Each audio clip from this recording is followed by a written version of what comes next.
नमस्कार दोस्तों, मैं अर्जुन आपका स्वागत करता हूँ स्टडी बाय अर्जुन के यूट्यूब चैनल में। तो दोस्तों, आज की हमारी क्लास है प्रायद्वीपीय भारत के बारे में। जो है दोस्तों, आज की हमारी क्लास है। तो दोस्तों, वीडियो को अंत तक जरूर देखना ताकि सभी क्वेश्चन जो है आपको आसानी से याद हो जाएं। साथ ही दोस्तों, अगर आप हमारे चैनल पर पहली बार आएँ तो हमारे चैनल को भी सब्सक्राइब कर लीजिएगा, साथ ही बेल आइकन को प्रेस कर लीजिएगा ताकि हमारे आने वाले वीडियो का नोटिफिकेशन जो है आप तक पहुंचता रहे। चलिए दोस्तों, वीडियो को स्टार्ट करते हैं। तो आज की क्लास में हम जानने वाले हैं भारत के प्रमुख पठारों के बारे में। आज की क्लास है किसके बारे में? भारत के प्रमुख पठारों के बारे में।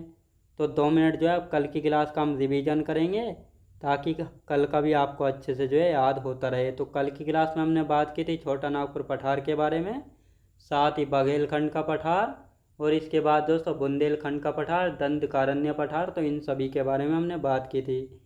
तो छोटा नागपुर पठार की यदि बात की जाए तो ये जो है मुख्यतः कहाँ पर स्थित है? झारखंड में। इसकी सबसे ऊंची चोटी कौन सी है? तो ये है पारसनाथ चोटी, जिसकी हाइट है 1350 मीटर से लेकर 1365 मीटर लगभग।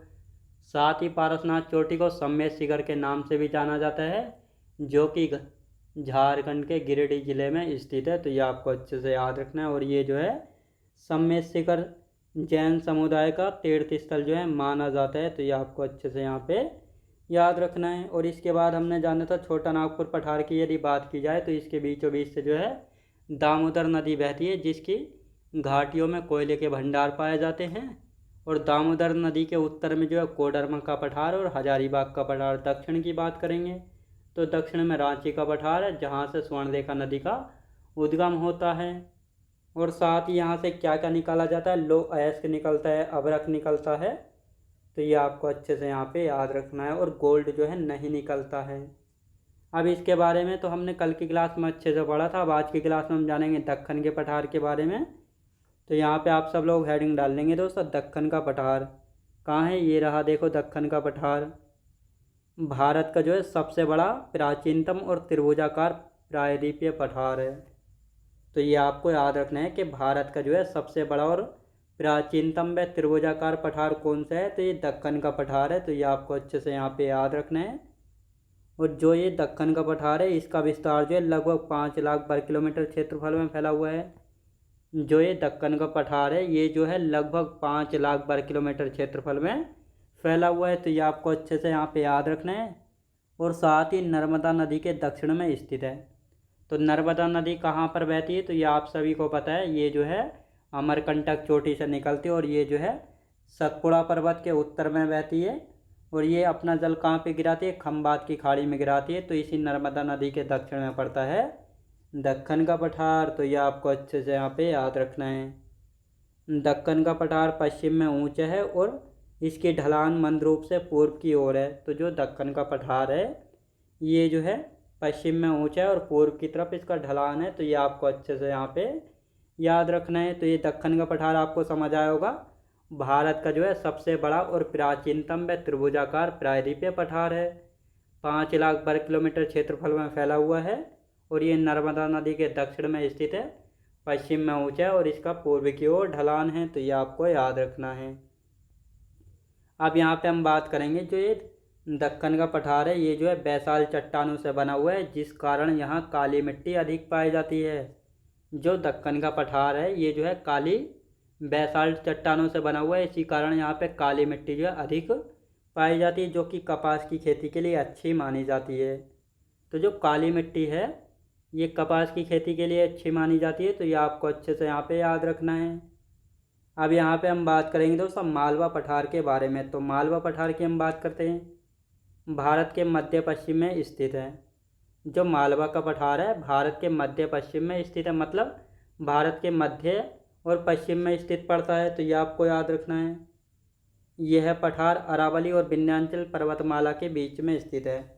जो मालवा का पठार है, ये जो है अरावली और विंध्याचल पर्वत के बीच में पड़ता है। तो ये आपको याद रखना है। जब मैंने आपको अरावली पर्वत पढ़ाया था तो उसमें दिखाया था ये कहाँ पर पड़ता है।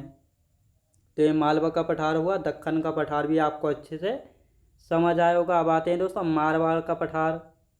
तो मारवाड़ के पठार की यदि बात की जाए तो इसका अन्य नाम है मेवाड़ का पठार। तो जो मारवाड़ पठार है इसका अन्य नाम क्या है? मेवाड़ पठार। ये कहाँ पर है? पश्चिमी राजस्थान में अरावली पर्वत के उत्तर पश्चिम में स्थित एक अर्धशुष्क भूभाग है और यह बलुआ पत्थर, सेल और चूना पत्थर से बना हुआ है। तो जो मालवा का पठार कौन सा दोस्तों? जो मारवाड़ का पठार है इसका अन्य नाम है मेवाड़ का पठार। ये जो है पश्चिमी राजस्थान में अरावली पर्वत के उत्तर पश्चिम में स्थित है और ये एक अर्ध शुष्क भूभाग है। यह जो है बलुआ पत्थर, सेल और चूना पत्थर से जो है बना हुआ है। तो ये आपको अच्छे से यहाँ पे याद रखना है। अब आते हैं दोस्तों मरुस्थल यानी डेजर्ट के बारे में। तो मरुस्थल यानी डेजर्ट की यदि बात की जाए तो 25 सेंटीमीटर वार्षिक वर्षा या उससे कम वर्षा वाले क्षेत्र को मरुस्थल की श्रेणी में रखा जाता है। तो डेजर्ट यानी मरुस्थल होता क्या है? यहाँ जहाँ पर 25 सेंटीमीटर वार्षिक वर्षा या इससे भी कम वर्षा होती है उस क्षेत्र को जो है डेजर्ट यानी मरुस्थल की श्रेणी में रखा जाता है। और भारत में डेजर्ट कौन सा है? थार मरुस्थल है, जो कि अरावली पर्वत के उत्तर पश्चिम में स्थित है, जिसका नाम है थार मरुस्थल। तो ये आपका अच्छे से यहाँ पे याद रखना है। देखो दोस्तों यहाँ पे थार मरुस्थल मैंने लिखा हुआ है ऑलरेडी। अब आते हैं थार मरुस्थल की हम बात करेंगे। थार मरुस्थल जिसका अन्य नाम है महान भारतीय मरुस्थल। तो थार मरुस्थल को जो है महान भारतीय मरुस्थल भी जो है कहा जाता है। अरावली पहाड़ियों के उत्तर पश्चिम में स्थित है, मुख्य रूप से राजस्थान में, परंतु कुछ भाग गुजरात, पंजाब, हरियाणा और पाकिस्तान के सिंध व पंजाब प्रांत में भी फैला हुआ है।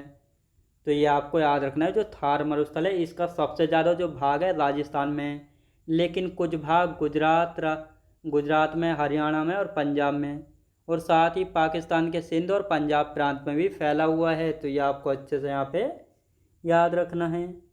और साथ ही यहाँ की जलवायु कैसी होती है? अत्यधिक शुष्क यहाँ की जलवायु होती है।